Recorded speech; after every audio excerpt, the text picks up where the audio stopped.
Hey, it's me, MLB. Here is chapter 16 of Gains, and this one is titled Spain Without the S.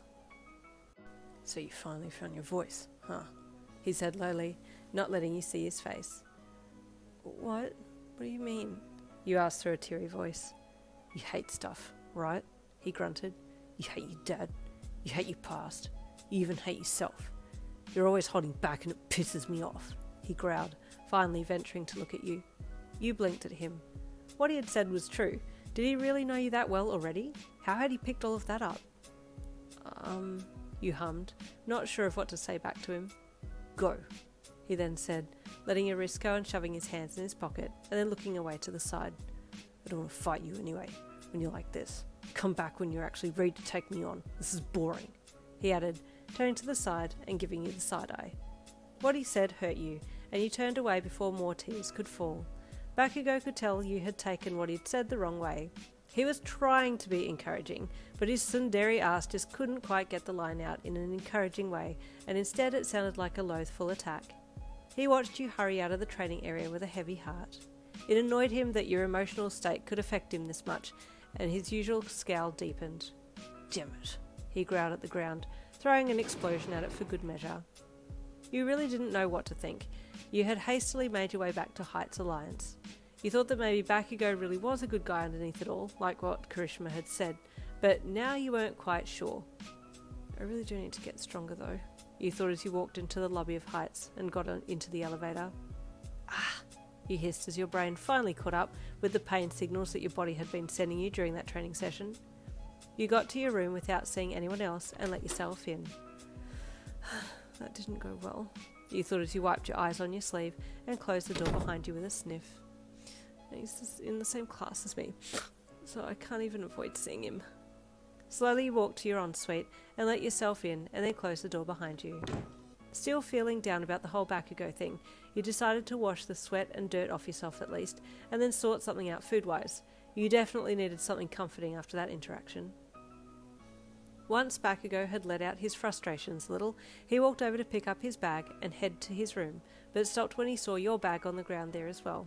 You'd forgotten to get it before leaving. He grunted, picking your bag up as well and slinging it over his other shoulder. She'll be wondering where this is, he thought grumpily as he made his way out of the arena and towards Heights Alliance. Since the halls were bare, he thought now would be the best time to give you your bag back, because he also had the intention of apologising to you. Well, he was going to try and make amends anyway. Stalking towards your room, he turned and knocked on your door, but you didn't answer. You didn't even ask who it was. Oh no, you're in there, Yin, he shouted as he banged on the door again. You still didn't answer. Fine, he snapped, dropping your bag outside your door. Don't talk to me then. See if I care. And then with that, he spun on one foot and stormed off, his brows scrunched into a scowl and head hanging with dejection as he headed for his room. You had had a lovely hot shower, lost in your own little world underneath the torrents of warm water.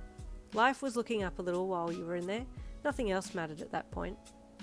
While you were soaking in delicious warmth, Bakugo was banging on your dorm room door, but his knocking had gone unheard by you. While you were drying up post-shower, you thought about what Bakugo had said to you, putting aside your own emotions for a second to take an objective look at his words. He is right, in a way. I do need to get better with my quirk, and stronger. This is a hero school after all. I'm going to need to at least be able to use my quirk in a hero's capacity. You hung your towel and walked out of the ensuite, grabbing for your oversized shirt that was hanging over the end of your bed. He's just very aggressive with his training style.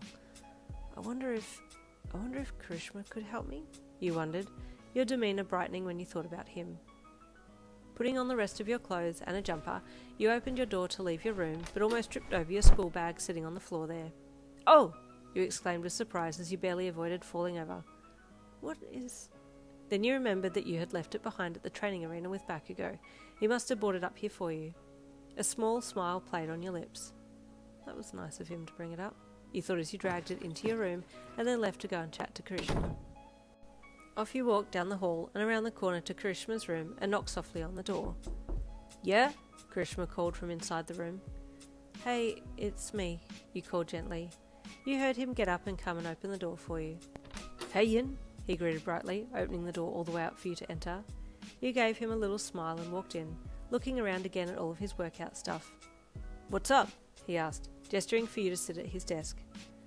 I have a question, you mused hesitantly as he sat down on the chair there. Yeah? He asked as he sat down on his bed and placed his arms behind him, palms resting on the bed with his legs spread a little. Would doing workouts help with my quirk? You asked, watching him closely for his reply. Yeah, I think so, he mused, tilting his head up a little as he thought. He brought to mind his own quirk, and checked in his own mind if working out had worked for his quirk, and nodded. Yep, I think it would, he said confidently with a big toothy grin. Oh, okay, would it be okay if I did a workout with you then? You asked shyly. Now? He asked with hopeful excitement, sitting up a little. Maybe not now. I just did a training session with Bakugo and I nearly died, you said sheepishly. I'm hurting all over. With Bakugo? Kirishima asked with a little dejection in his voice, his body slumping back down a little. He hadn't banked on you going for training with Bakugo and not him. Are you okay? I know he can be a little aggressive. His sweat dropped.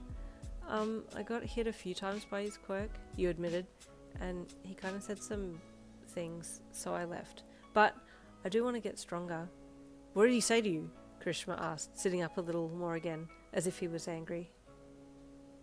Oh, protective Kiri, anyone? Chapter 16 is done. Chapter 17 coming tomorrow. I'll see you then.